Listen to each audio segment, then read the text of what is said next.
But we're going to begin in Washington on the eve of what President Trump calls Liberation Day. Tomorrow, Trump will announce his long-promised reciprocal tariffs on all countries, including Canada, a move that could mark the beginning of a global trade war. The CBC's Katie Simpson joins us now from Washington, D.C. So, Katie, still a lot of questions, but what did we learn from the White House briefing today? Well, it's going ahead as planned. Donald Trump, as of this afternoon, was finalizing what he's going to unveil tomorrow. It's going to be a major event in the Rose Garden to start around 4 o'clock Eastern time, which is after when the markets close. A big celebration to make America wealthy again. That's what they're describing the event at the White House. For the first time, we're going to learn some details, some specifics about tariff rates, countries, and industries that are going to be targeted as Donald Trump fires this next shot in his global trade war. In terms of the specifics, we heard from Caroline Leavitt, the White House press secretary today, who said that as of this afternoon, Donald Trump was meeting with his advisors to perfect the plan that they're going to unveil tomorrow, brushing aside and denying any claims that, this might not go as according to plan. They're not going to be wrong. It is going to work. And the president has a brilliant team of advisors who have been studying these issues for decades. And we are focused on restoring the golden age of America and making America a manufacturing superpower. So one thing that sort of stood out there, Caroline Leavitt said she didn't want to get ahead of the president and announce anything before he was prepared to do it. That's something that press secretaries, White House press secretaries say. But when it comes to trade and it comes to Donald Trump, there isn't a lot of predictability. A lot of the policies and the tariff threats have been sort of erratic and all over the map. Canadian businesses are already dealing with, massive headaches when it comes to this situation. So we're going to learn what Canada's tariff rate is and industries that are going to be affected that could be a major factor in Canada. So we're going to learn those details tomorrow. We're expecting Canada to get a tariff rate. Donald Trump has made major threats against Canada, complained very intensely about Canada. However, we're hearing from premiers, we're getting sort of those signals and indications from their conversation with Prime Minister Mark Carney that perhaps Canada might be on the lower end of the scale. It might not be as bad as some other countries. But again, this is Donald Trump. We can't predict what he's going to do. We just got to wait until we actually get the piece of paper, the executive order or the details that put the policies in place. The White House confirming that those auto tariffs on foreign-made cars, parts, and light trucks, they are going to go ahead as planned on April 3rd. The tariffs that will be announced tomorrow are supposed to kick in starting tomorrow. And remember, Canadian businesses are already navigating some massive challenges. You've got some 25% tariffs on some Canadian goods because of Donald Trump's tariffs related to border security and fentanyl. There were some carve-outs in that, but there are some tariffs in place there. And then, of course, you've got the 25% tariffs on steel and aluminum. So it's complicated. We're going to get some more details tomorrow, perhaps some clarity, but it's certainly going to be a big day in Washington. Yeah, tariff after tariff after tariff. Some of them stack, some of them don't, some of them apply, some of them don't. But, there is ahead of this Liberation Day, we're going to get whatever comes tomorrow, there is an effort happening to try to spare Canada from some of Trump's tariffs. What's going on there? Yeah, it's a long shot. It is a long shot. And the Democrats, sort of admit that, but say they have to push forward and they have to keep trying.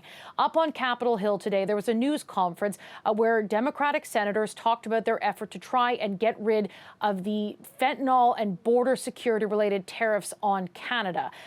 Senator Tim Kaine has drafted a resolution that would end the national emergency that Donald Trump declared along the northern border, basically arguing that it is not justified. He wants to end that national emergency, challenge it, and then have the tariffs against Canada come off, at least in that respect.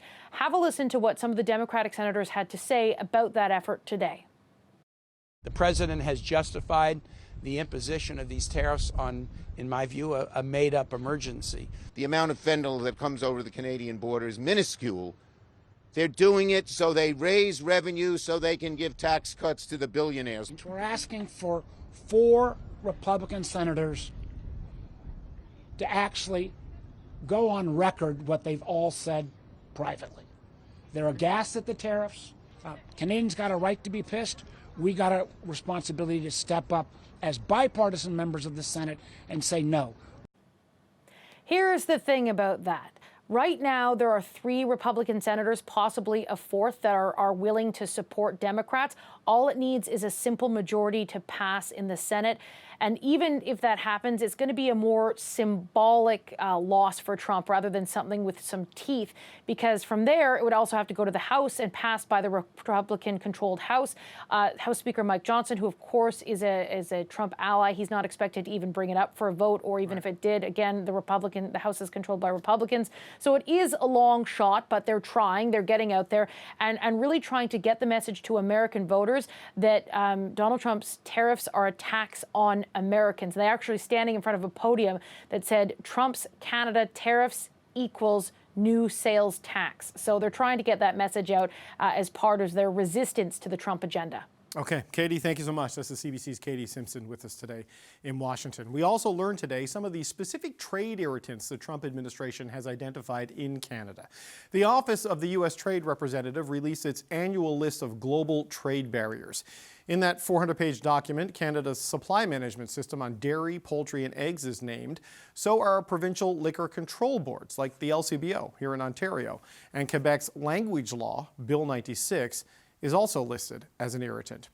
On top of that, there is the federal government's digital services tax. Okay, there's a lot going on today, a lot going to happen in the next 24 hours. The Power Panel is here to talk about all of these things. Michelle Cadario is a former Liberal National Campaign Director. Kate Harrison is a Conservative political analyst. Françoise Boivin is a former NDP MP. And Emily Nicolas is a columnist for Le Devoir.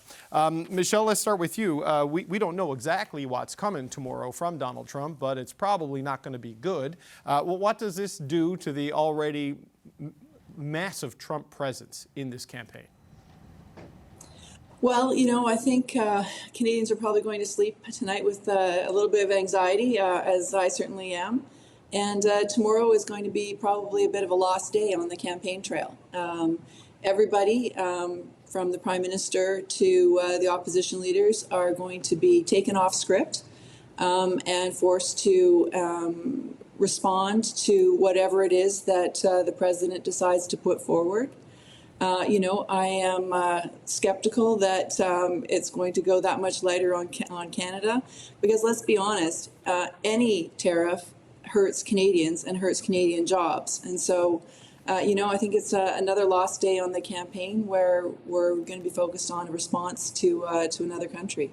Kate, it's happening very late in the day, and with the Donald Trump stuff, it's always better to wait for the paperwork before you respond to the spoken word. So I don't know if we get a full-on Prime Minister response from Mark Carney. That may have to wait until Thursday. But what do you think it does to the Wednesday, Thursday, Friday portion of week 2 of this election? Yeah, it's hugely disruptive, no doubt. I think, as we've often said on this panel, it's important to focus on not just the day-to-day iterations of the White House. Tomorrow perhaps should be an exception to that because of the immediacy of these tariff impacts. But I do think there's an opportunity tomorrow, David, for the leaders to talk about what more needs to change about Canada's economy to make sure that we are resilient and self-sufficient. So, of course, I think you're going to have a lot of consistency from the leaders on the immediate tariff response. Both the Liberals and the Conservatives, I believe the New Democrats also have talked about retaliatory measures that need to be in place to respond to this. But quickly, I expect the conversation from voters to turn instead to, okay, who has the plan to make us self-reliant and self-sufficient?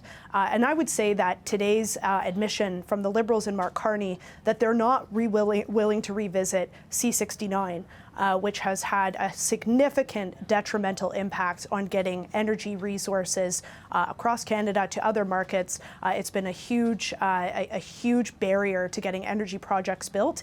That may come up in the conversation tomorrow, too. Can we really be having this discussion around self-reliance and creating a better domestic energy capacity so that we're not as reliant on the United States when the Prime Minister and the Liberal leader is not willing to revisit some of the very core things that have made us uncompetitive and contributed to our economic decline? If he's not willing to revisit that, how else will we get back on that path to self-sufficiency? Françoise, your thoughts on what's coming? Well, I do think it's going to be important to see what all the leaders, not just the acting prime minister will put his clothes of prime minister tomorrow, so we'll have maybe a better chance to shine. But I think Canadians will also look at the other leaders, and it might be their best chance, because April 2nd, everybody knew was coming, and it is coming. I mean, it's going to be Liberation Day. It's a big title from the Rose Garden. How will our leaders answer to that?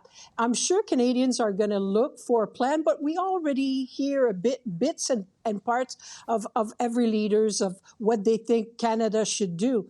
But who is going to be reassuring tomorrow, seem on top of things, stop attacking one another, act actually prime ministerial, as one is already in the job, but the other two who seem to vie for the job should try to look prime ministerial. Otherwise, their egg might be cooked by the end of tomorrow, and that will be it. But I think that is what Canadians are going to look for, reassurance, because it's already dramatic. I mean, they'll be special on every mainstream media.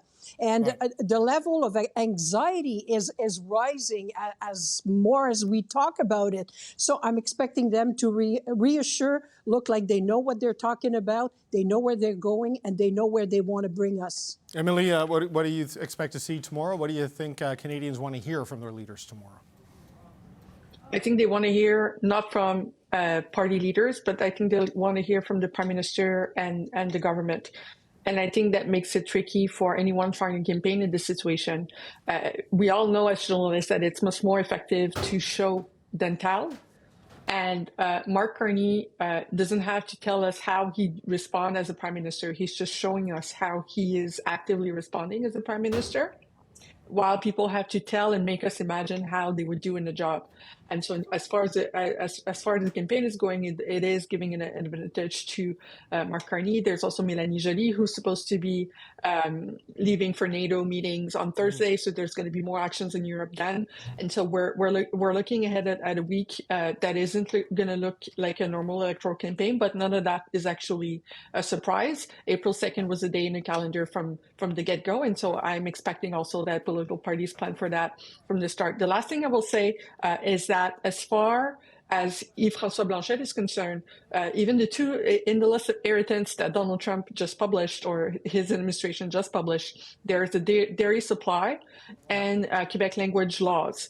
And those two things, I think, will be opportunities for Blanchet to be questioning mostly Carney, but perhaps also Pierre Poilievre, in terms of what they would be willing to cede or not to the Americans when it comes to a trade negotiation, because that is certainly making the issue of basically Quebec at the center of what Donald Trump seems to be irritant, which is not surprising. Right. Quebec insists on being different, and that is an issue for the American empire.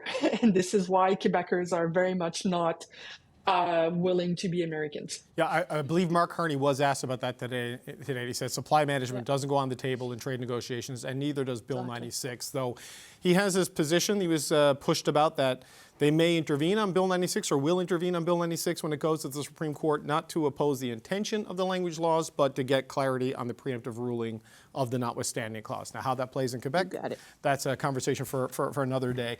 We are awaiting the vote on a resolution in the U.S. Senate aimed at blocking tariffs on Canada. And today, the Democrats behind it appealed to Republicans for support. We're not asking for the whole world to change. We're asking for 4 Republican senators to actually go on record what they've all said privately. They're aghast at the tariffs. They're aghast at the economic turmoil. The president is promising another suite of tariffs tomorrow, but while Democrats in the Senate and the House are opposing Trump's approach, not all of them are opposed to the idea of tariffs. Last month, the Democratic congressman wrote this New York Times op-ed saying that the anti-tariff absolutism amongst his colleagues is a mistake. Well, I'm joined now by the author of that piece. Chris DeLuzio is a Democratic congressman from Pennsylvania. Congressman, it's good to meet you. Thank you for your patience and being here with us today, sir. Of course. Thanks for having me on. You wrote in your piece that lousy trade deals like NAFTA stripped your district for parts. Why do you think tariffs are part of the solution to that problem? Well, I think tariffs are a powerful tool. They can be abused or they can be used strategically. I'm interested in the latter. I think about our economic foes like Communist China more than I think about my neighbors to the north in Canada, your listeners. And I want us to be strategic. We should be doing pro-worker, pro-manufacturing policies. That's industrial policy.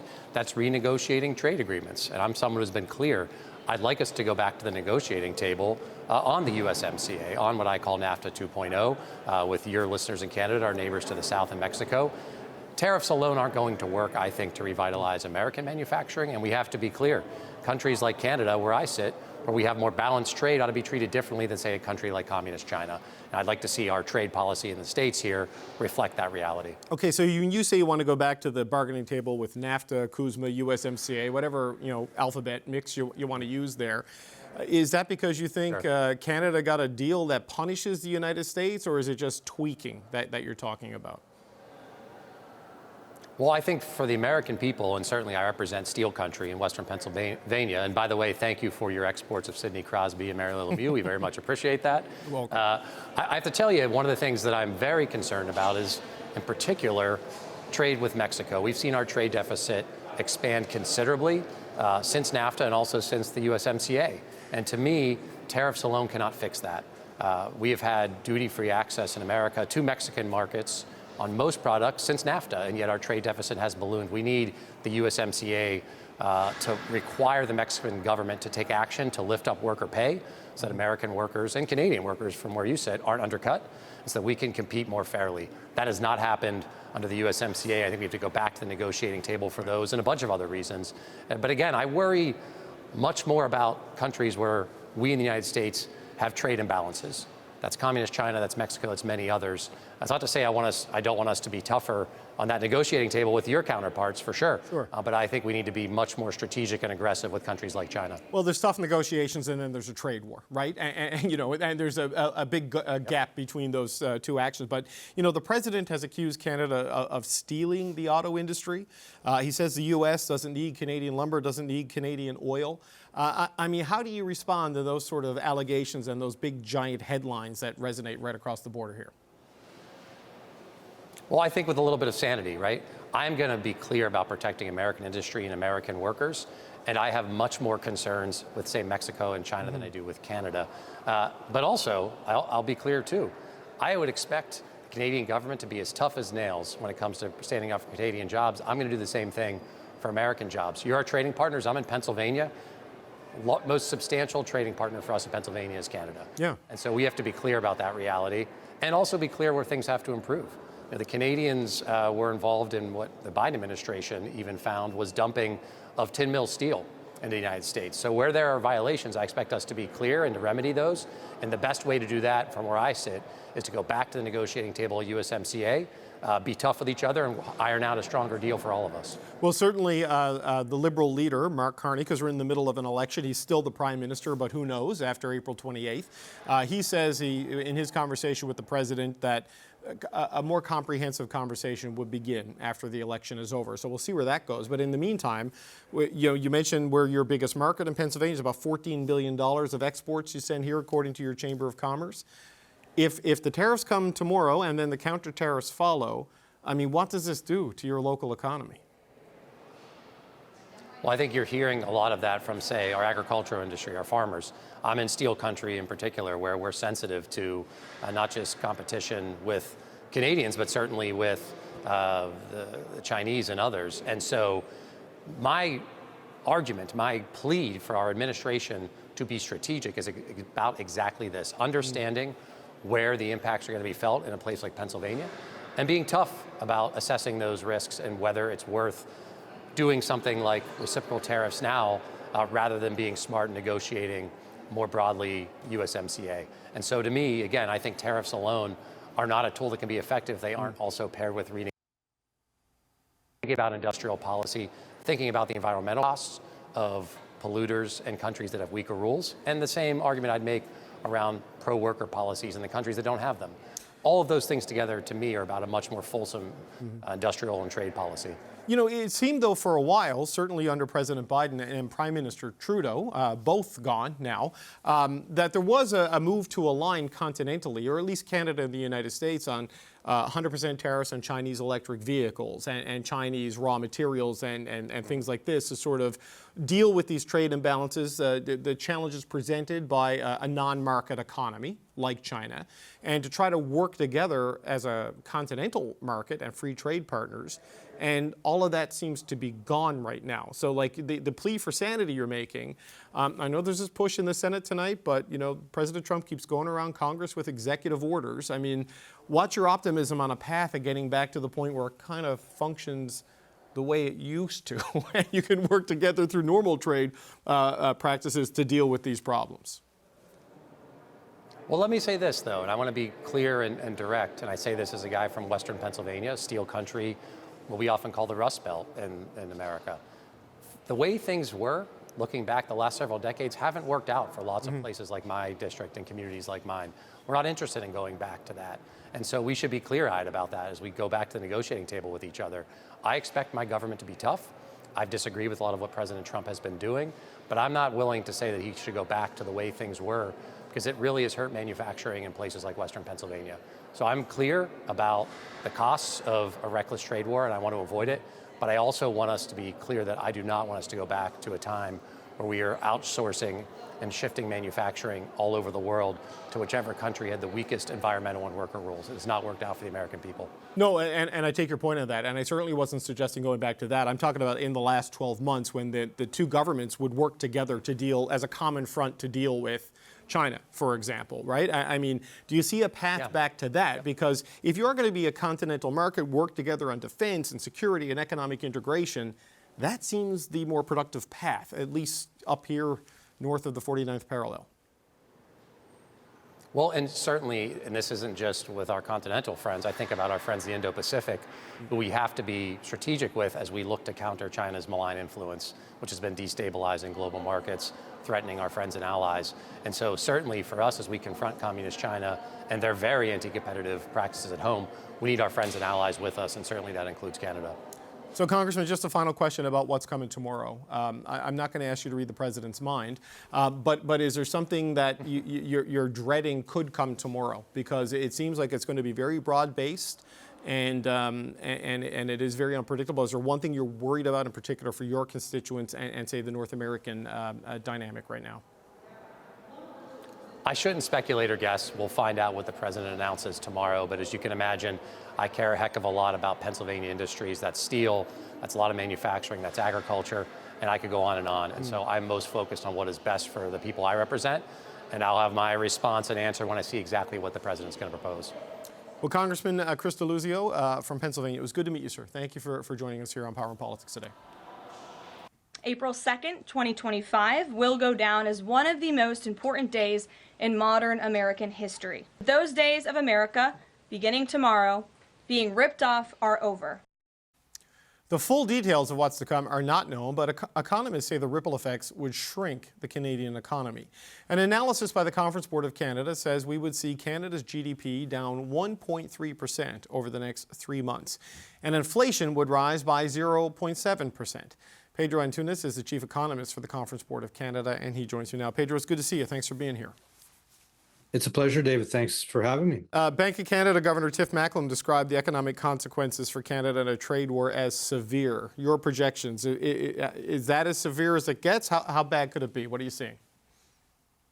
Well, I mean, we have in our assumptions posited that the tariffs would be in place for just 3 months, so a short hit to tariffs, and the impact there is very deep.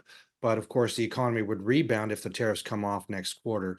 If the tariffs were to be put in place in a permanent way, then I mean, the economy, the impact on the economy would be devastating. And the reason I say only a quarter, we don't really know what's coming tomorrow. We don't know how long it would last. But I think the point here that the Trump administration wants to get at is to create this uncertainty, this sense of, kind of unknowing about for Canadian businesses about access to the U.S. consumer. And that in itself would move investment. In other words, I call it more bark than bite. If we actually have a lot of bite happening, then this is just devastating for both economies. And the fact that it's going to be so hurtful for the U.S. economy is the reason we think that these will be levied only for 3 months, perhaps, and hopefully even for a shorter period of time than that. Yeah, on the investment decision, sometimes just the threat of the tariff starts functioning like a tariff, and people make sure they tariff-proof whatever they spend their cash on. So, look, we've had the fentanyl-related tariffs that are kind of in abeyance but kind of not, the steel and aluminum ones, and now the Liberation Day reciprocal global tariffs coming tomorrow. When you look at the macro picture, like, give us a bit more micro. What are we talking about in terms of what will be the hardest hit sectors broadly across the Canadian economy? Well, I mean, again, if I can start with the broad piece, it's essentially we're going to see a hit to Canadian economy, but also a hit to the U.S. economy, and we're so intricately tied to U.S. consumer spending that this has a broad-based impact across the board. We're going to see inflationary pressures that are going to affect consumer, essentially purchasing power. And we've already seen a massive decline in both business and consumer confidence. In fact, consumer confidence is now below where we measured it during the pandemic. So you can imagine just all sorts of industries being impacted. When it comes down to essentially the direct trade impacts, manufacturing is obviously the industry we're most concerned about. We're often talking about auto manufacturing, but we're so essentially integrated into that North American production supply chain that it's just very, very hard to disentangle. And massive tariffs, and in fact, tariffs at 25% really make the essentially a lot of manufacturing unviable. So we think it would be essentially a halt to a lot of the trade that would happen. And that's why we're saying or calling for job losses that would happen almost immediately following a tariff announcement of that size. Right. You're projecting those job losses. The numbers we're talking about there, those north of 100,000, 150, 160,000. I mean, are these jobs that you think they will come back if the tariffs were lifted? Can they bounce back quickly? Not trying to minimize it because that's a catastrophic number. But like, what is the elasticity of that, I guess? Well, that's a really good question. And, it's hard for us to know because we've not really seen tariffs applied like this in eons, really. We've had free trade with the U.S. since 1994, and we have free trade agreements and the WTO, which has been really working to reduce tariffs across the board.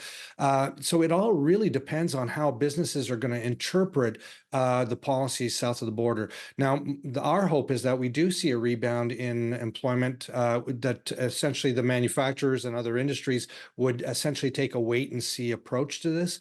And I think we're seeing that. In fact, the reality is that if business and essentially the stock markets I'm referring to here actually believe that we were going to see tariffs applied for any long-term period, I think we would have seen a much bigger hit than what we've seen thus far in essentially the valuations, the stock market prices.